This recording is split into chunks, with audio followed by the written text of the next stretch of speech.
사람들은 누구나 다 자기가 가진 무기가 있어요. 어떤 사람은 돈이, 또 권력이, 명예가, 명성이, 인맥이 그들의 무기이죠. 그것들을 휘두르면서 이 세상을 살아갑니다. 또 어떤 사람들은 학식이나 지혜를 자기의 무기로 삼기도 합니다. 무엇이 옳다, 무엇이 그르다 이렇게 말할 수는 없어요. 그들이 세상을 살아가는 방법이니까 말입니다. 그런데 예수님을 믿는 사람들, 우리들도 이런 무기들을 가지고 살아야만 살아갈 수 있는 세상인가 하는 것입니다. 잘못된 것도 아니고 나쁜 것도 아니지만 우리의 기도가 때로는 내 손에 이런 무기 하나쯤은 좀 주십시오. 내 손에 이런 이 방패 하나쯤은 좀 주십시오. 제가 이 세상 살아가려다 보니 맞기도 하고 치기도 하고 싸워가려면 그러면 제게도 지혜가 좀 있어야 하지 않겠습니까? 또 제게 돈도 좀 있어야 되지 않겠습니까? 이런 기도를 우리가 왕왕 드리기 때문인 것입니다.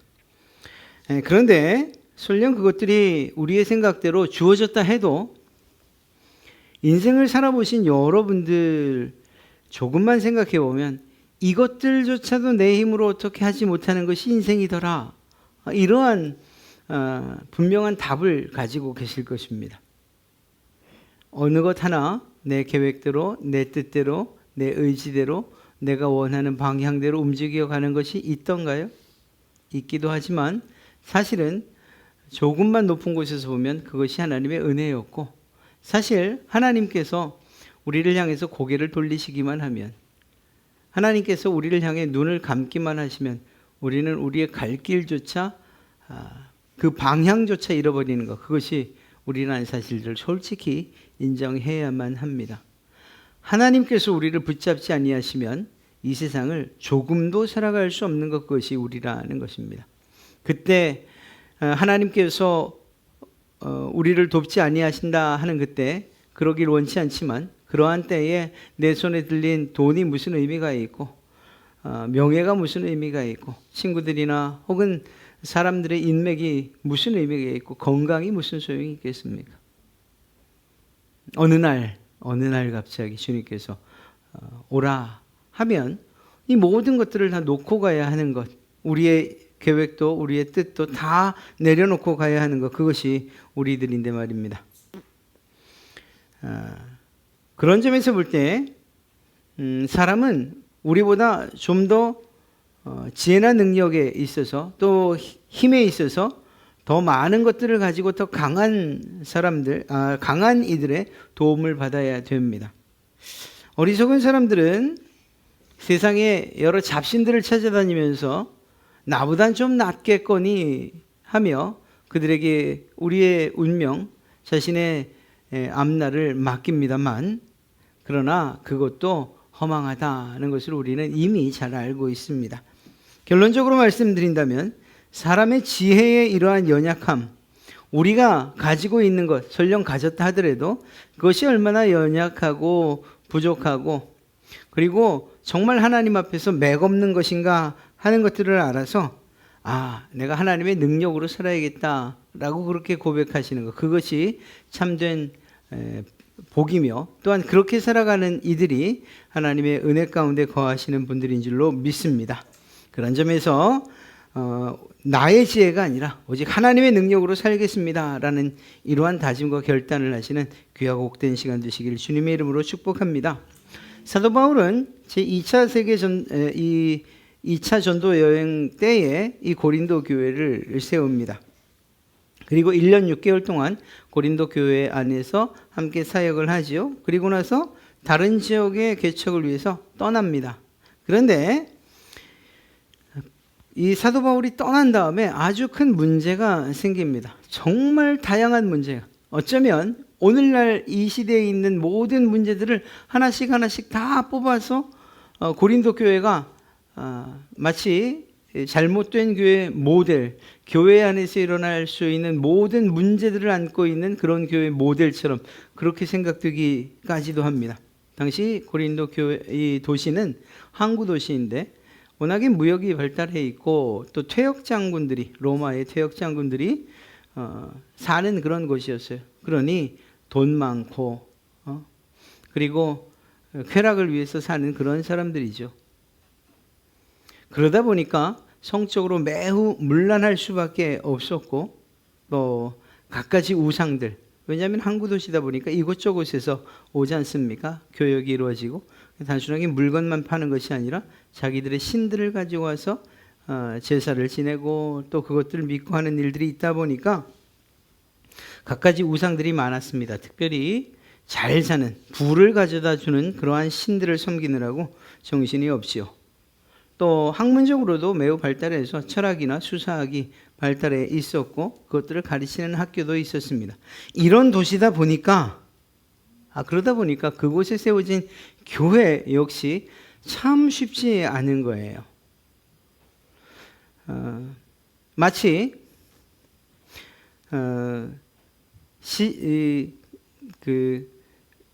뭐라고 해야 할까요? 표현은 좀 그렇습니다만 도시 상권 혹은 또 윤락가 안에 세워진 교회와 같은 이러한 상황이라고 할까요? 비유가 적절치 못했을 수도 있습니다만 이 고린도 교회 안에서 일어나는 문제는 실제적으로 그 주변의 환경의 영향을 너무나도 많이 받게 됩니다. 그러다 보니까 성적인 문란함이 교회 안에 있었고 실제로 또 물질이 최고라는 그런 생각도 교회 안에 있었고 그것이 문제를 일으켰어요.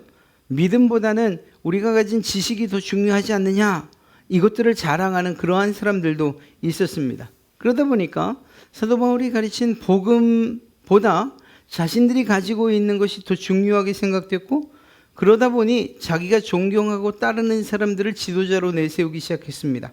그래서 어떤 사람은 나는 바울파다, 나는 아볼로파다, 나는 예수파다, 이렇게 자기가 좋아하는 사람들을 추종하는 무리들이 교회 안에서 그렇게 생기기 시작한 겁니다. 그러다가 거기에서 은사의 문제까지도 생기기 시작합니다. 엄청나게 많은 다양한 종류의 문제들이 있었던 곳, 그것이 교회이죠. 먹는 음식에 대한 문제도 있었고요. 이런 소식을 들은 고린도 교회 소식을 들은 사도 바울은 가슴이 아플 수밖에 없었고 그 문제를 해결하기 위해서 이 고린도서를 쓰게 된 겁니다.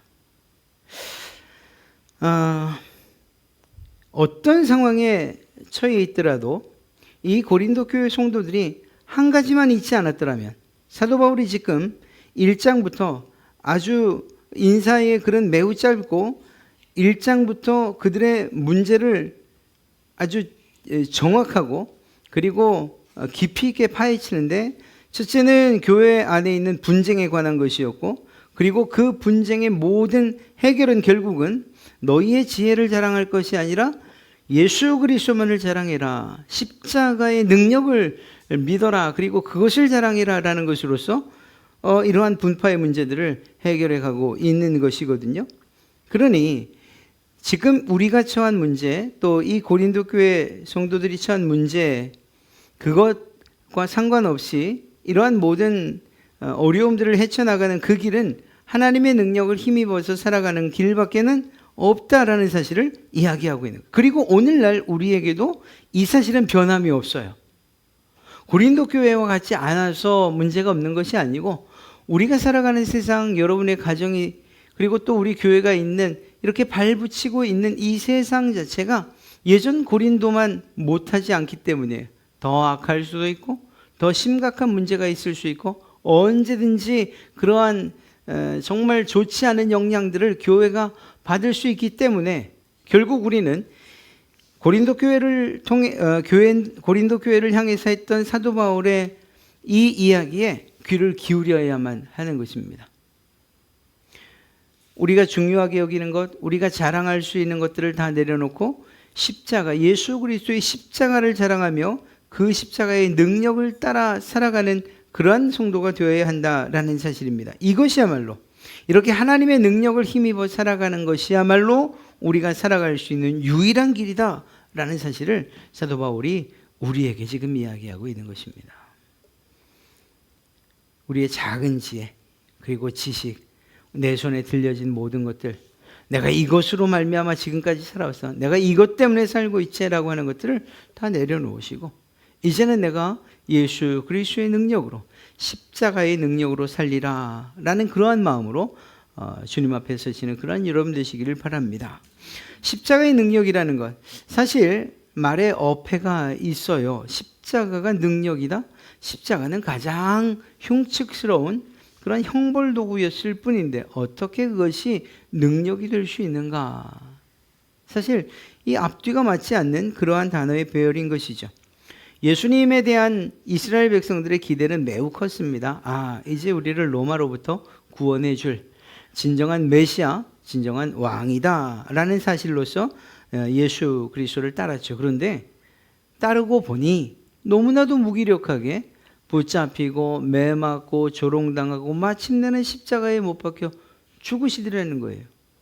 이스라엘 백성들의 입장에서는 모든 소망이 다 사라지고 만 것입니다.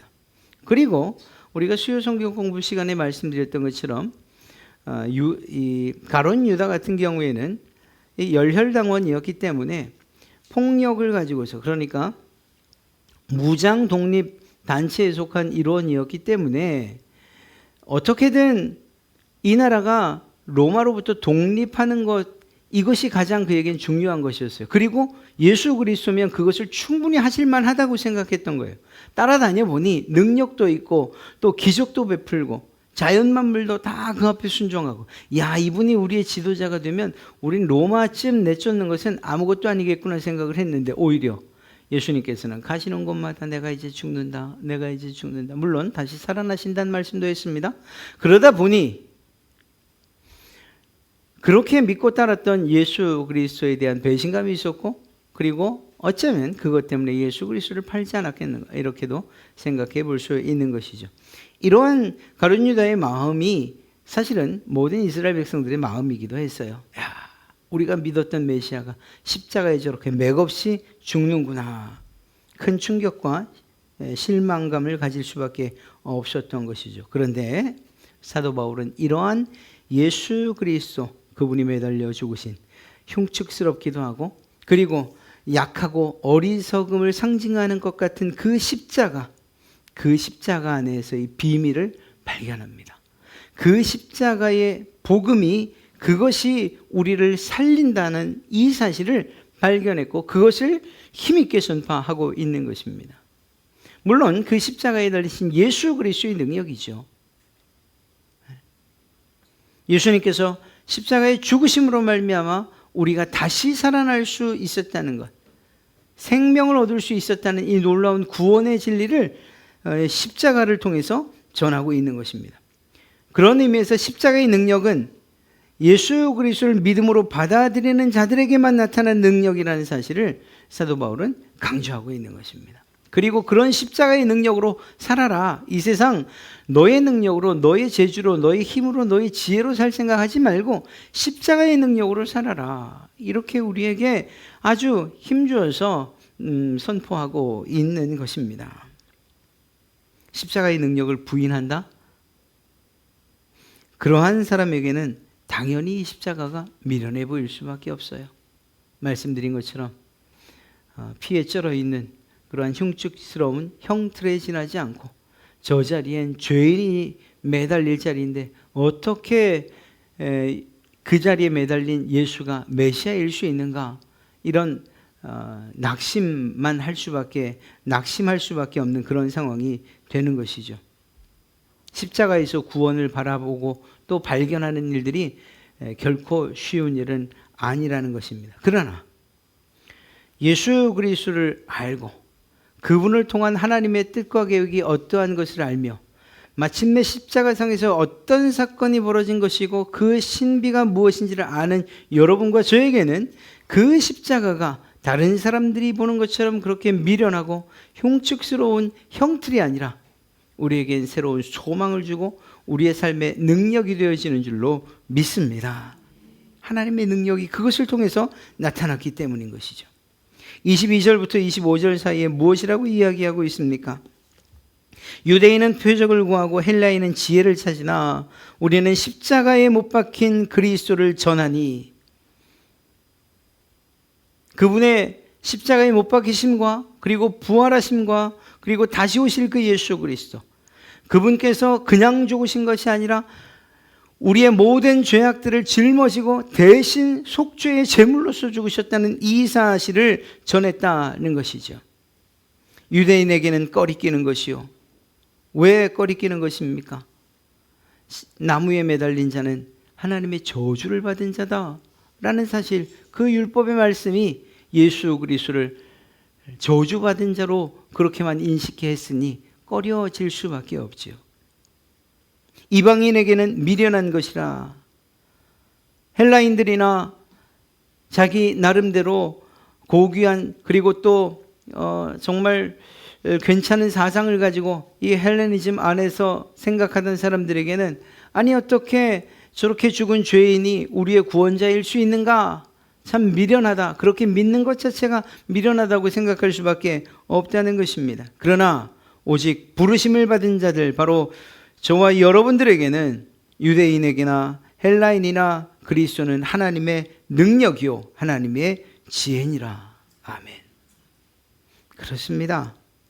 예수 그리스도는 하나님의 능력이고 하나님의 지혜입니다. 예수 그리스도께서 그 십자가에 죽으신 그 모양은 그 누구도 받아들일 수 없는, 때로는 미련한 것이고 때로는 어리석은 것처럼, 때로는 꺼리끼는 것처럼 보이지만, 그러나 주님께서 우리에게 진정한 믿음을 주시고 그 믿음의 눈으로 바라보는 사람들에게는 그 길만이 구원의 길인 줄로 믿습니다. 또한 여러분 역시 이 사실을 깨달아서 예수 그리스도, 그분이 하나님의 능력이요 하나님의 지혜라는 사실을 여러분의 삶 가운데서 고백해내시는 그러한 여러분 되시기를 주님의 이름으로 축복합니다. 예수 그리스도의 십자가는 결코 약하거나 무능한 십자가가 아니에요. 우리를 죄와 사망에서 구원하시기 위한 능력의 십자가입니다. 사탄의 권세를 깨뜨리고 우리를 자유롭게 한 바로 그곳이 십자가 위였다라는 사실입니다. 그래서 사도 바울은 갈라디아서 6장 14절에서 이렇게 이야기하죠. 그러나 내게는 우리 주 예수 그리스도의 십자가 외에 결코 자랑할 것이 없으니 그리스도로 말미암아 세상이 나를 대하여 십자가에 못 박히고 내가 또한 세상을 대하여 그러하니라. 예수 그리스도의 십자가 외에는 결코 자랑할 것이 없다. 그리스도의 십자가만 내가 자랑하겠다. 이렇게 말씀하고 있는 것입니다.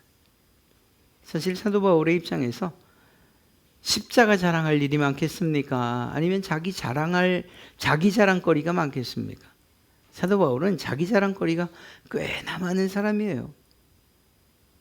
그가 배운 그러한 학식도, 그리고 자기의 스승에 대한 자랑도, 자기의 가문에 대한 자랑도, 자기가 어떤 유대 종파에 속해 있는지에 대한 자랑도, 자기가 헬라어에 능통하거나 혹은 또 그 문화에 능통한 이러한 모든 것들, 자랑할 것 투성이었어요. 얼마나 많은 자랑거리가 있었는지 모릅니다. 그런데 이 모든 것들은 배설물처럼 여기고 오직 예수 그리스도의 십자가만 자랑하겠다고 그렇게 고백하고 있는 것입니다. 사도 바울은 앞서 이러한 다툼이 있을 때에 예수 그리스도만 자랑해라. 내가 너희를 위해서 죽은 적이 있느냐? 내가 너희에게 세례를 베푼 적이 있느냐? 그렇지 않지 않느냐? 예수 그리스도에게서 너희의 눈을 떼지 말아라. 이렇게 이야기하고 있는 것입니다. 십자가에 못 박히신 분은 사도 바울이 아니라 예수 그리스도이시기 때문입니다. 오직 사도 바울 자신을 통해서 예수 그리스도만이 높임받으시고 또한 자랑되어져야 된다는 사실을 고린도 교회 성도들에게 이야기하고 있는 것이죠. 이유는 무엇입니까?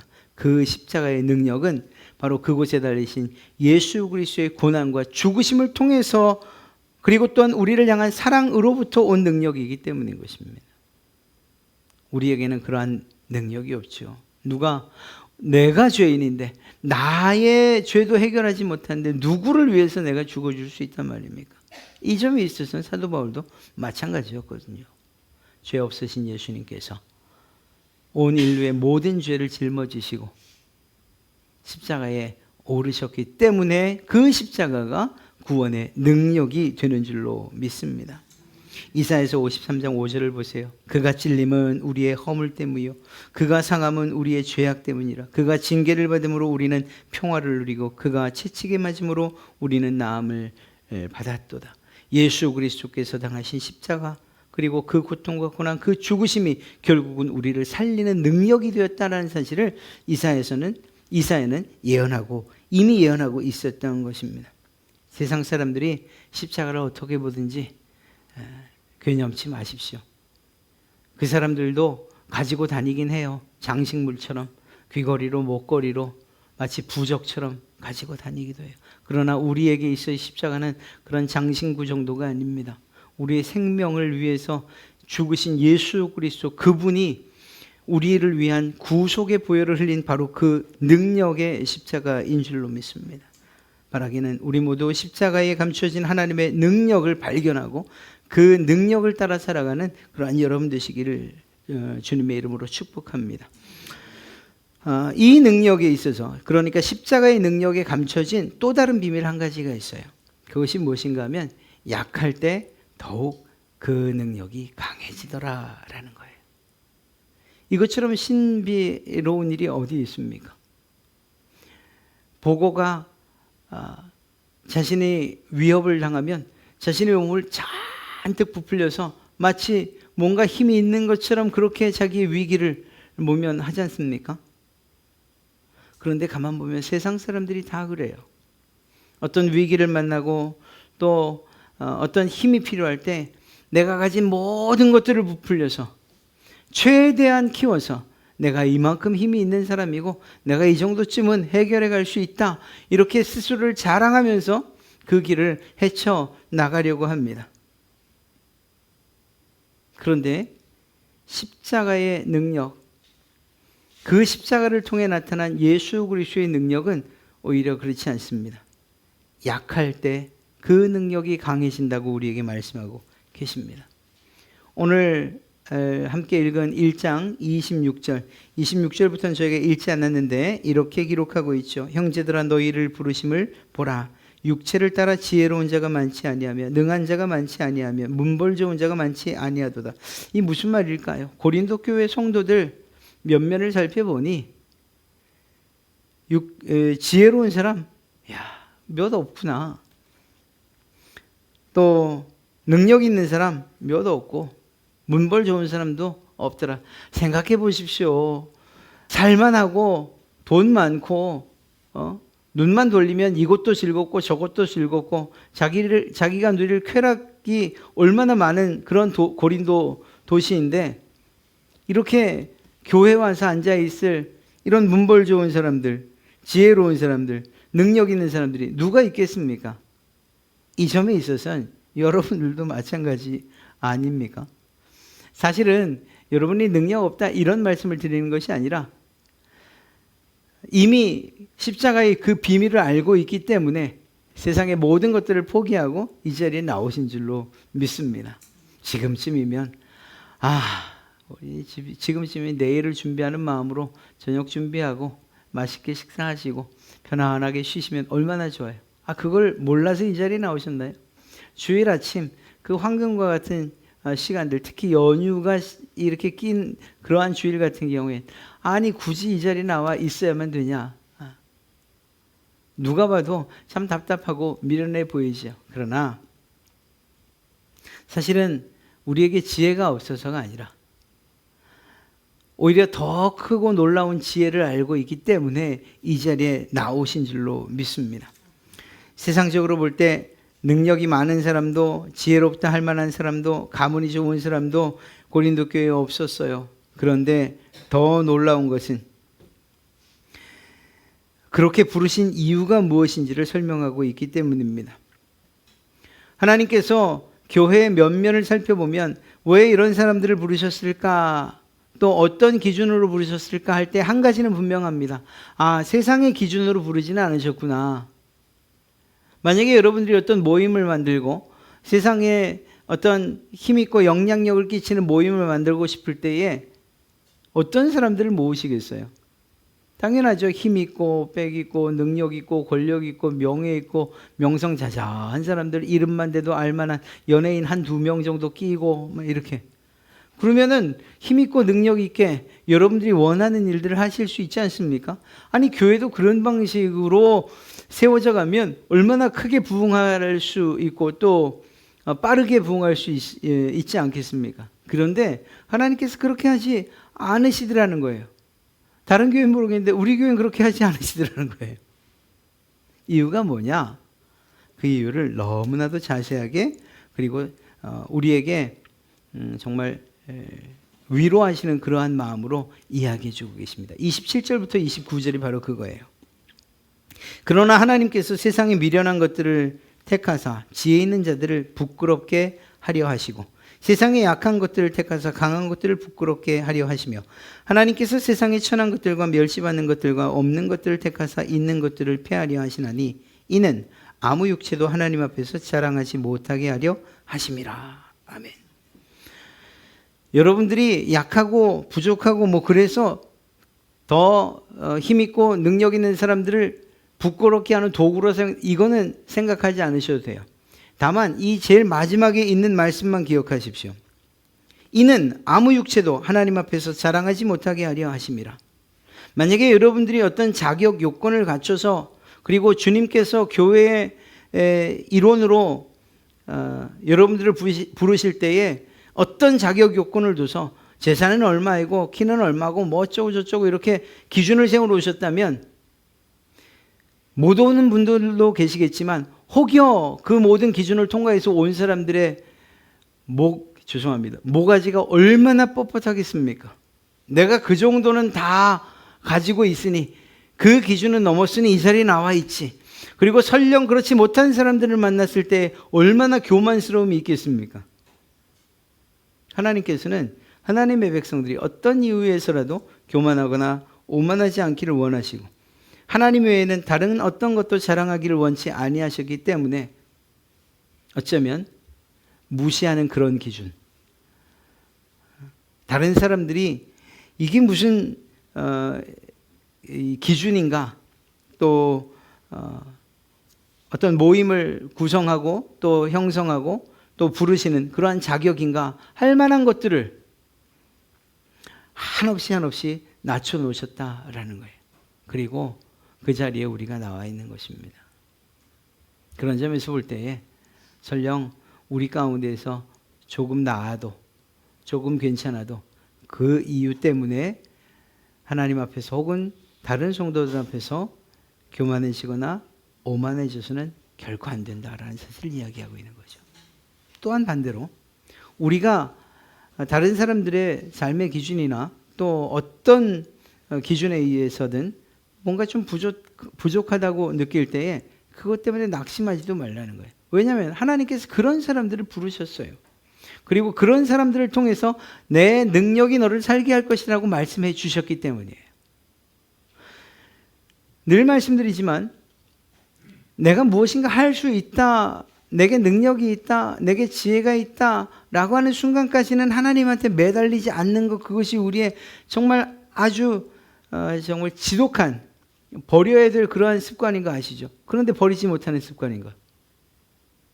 믿는 사람들, 잘 믿는 사람도 마찬가지인 거예요. 모두가 그래요. 모든 우리가 기댈 때가 있고 비빌 때가 있으면 그것이 다 사라져버리기 전까지는 하나님 앞에 나오지 않는다는 거예요. 얼마나 고약스러운 일인지 알 수 없어요. 우리가 어떠함을 알아. 미리 하나님 앞에 나오면 얼마나 좋겠습니까만 그렇지 못하는 것. 그러니 그런 사람들이 내가 무엇인가를 했다 할 때에 얼마나 교만해지고 또 하나님께도 고개를 빳빳이 들고서 내가 하나님 없이도 살만합니다 이렇게 말하지 않겠어요. 하나님 그런 꼴은 못 보신다는 거예요. 그런 점에서 볼 때에 이 십자가 안의 비밀은 가장 낮아지고 그리고 가장 연약하고 그리고 힘없다고 하는 그곳에서의 가장 큰 능력이 나타난 이것이 십자가에서 일어난 놀라운 구원의 신비요 비밀이다라는 것이죠. 사도 바울은 수많은 사람들을 주께로 인도하고 교회를 세우고 또 많은 이적을 베풀었습니다. 그런데 그에게 한 가지 질병이 있었죠. 그것을 자신의 육체의 가시라고 그렇게 표현하고 있습니다. 다른 사람들의 문제는 해결해 주는데 정작 자기의 고통은 해결하지 못한 것이요. 모든 사람들에게 이러한 가시와 같은 어려움들이나 문제들이 한 가지씩은 다 있을 수밖에 없어요. 사도 바울이 끝까지 기도했는데 그것은 하나님이 들어주지 않으셨습니다. 3번이나 간구했는데 이유가 무엇이었습니까? 내 은혜가 내게 족하다라는 것으로서 대답해 주셨어요. 그리고 나서 이어지는 말씀이 무엇이었냐면 이는 내 능력이 너의 약한 데서 온전해짐이라고 말씀하고 계십니다. 우리에게 정말 아픔이 있고 다른 사람들이 볼 때에 다 좋은데 왜 그럴까? 왜 저렇게 어려움이 있을까? 왜 저렇게 힘들어 하셔야만 될까? 하는 부분들이 우리에게 정말 가시처럼 다 있다니까요. 그런데 놀라운 것은 그 가시를 통해서 하나님 앞에 더 가까이 나오게 되고 그 가시를 통해서 하나님의 능력을 더 깊이 경험하게 된다는 거예요. 그 가시를 통해서 하나님과의 관계가 더 긴밀해지기를 하나님이 원하셔서 우리의 모든 인생 한 사람 한 사람에게 작은 가시 하나를 두셨다라는 사실입니다. 그러니 이것이야말로 놀라운 십자가의 비밀이라고 이야기할 수밖에 없는 것이죠. 사도 바울의 그 약점이 하나님의 능력을 나타내는 그러한 통로가 되었다라는 거죠. 여러분들에게 있는 그것이 무엇이든지 간에 그러한 문제들이나 혹은 가시와 같은 그것 때문에 더 이상 근심하지 마십시오. 우리의 지혜로는 깨달을 수 없는 하나님의 놀라우신 계획이 있기 때문인 줄로 믿습니다. 우리의 영육 간의 그러한 상처를 통해서 하나님의 치유의 역사가 그리고 또 하나님과의 관계 회복이 이루어지기 때문입니다. 때로는 우리가 배우지 못한 아픔을 통해서 하나님의 지혜가 어떠함을 우리에게 깨닫게 해주시는 놀라운 역사가 있기도 하다는 것이죠. 우리의 가난함을 통해서 우리의 삶의 필요들을 채우시는 하나님의 은혜를 경험하게 된다는 것입니다. 때로는 우리가 실패하고 실수하지만 그것을 통해서 하나님께서 그것들조차도 사용하여 결국은 승리케 하시고 완성하시는 하나님의 능력을 경험하게 된다는 것입니다. 풍랑이 일 때에 예수 그리스도의 능력이 나타났고 그 능력의 결과가 잔잔해지는 것이었어요. 우리의 인생에 풍랑이 일어날 수 있지만 그러나 예수 그리스도의 그 능력을 의지할 때에 그리고 내 힘이 아니라 주님의 힘으로 살아간다고 고백하며 주께 나아갈 때에 그 문제들이 해결되어지는 일들을 통해서 우리들은 하나님의 능력을 더욱 깊이 있게 그리고 풍성하게 경험하게 될 줄로 믿습니다. 하나님께서 이렇듯 스스로 약하다 말하는 사람들, 부족하다고 내 힘으로는 어찌할 수 없다고 말하는 바로 그러한 이들과 함께 하시며 그들에게 하나님의 능력을 나타내신다는 사실을 믿으시길 주님의 이름으로 축복합니다. 말씀을 맺습니다. 하나님의 지혜는 인간의 지혜를 뛰어넘고 상상을 초월하지요. 우리는 그런 하나님의 지혜와 능력을 믿고 의지하며 살아가야 할 줄로 믿습니다. 믿음이란 무엇인가?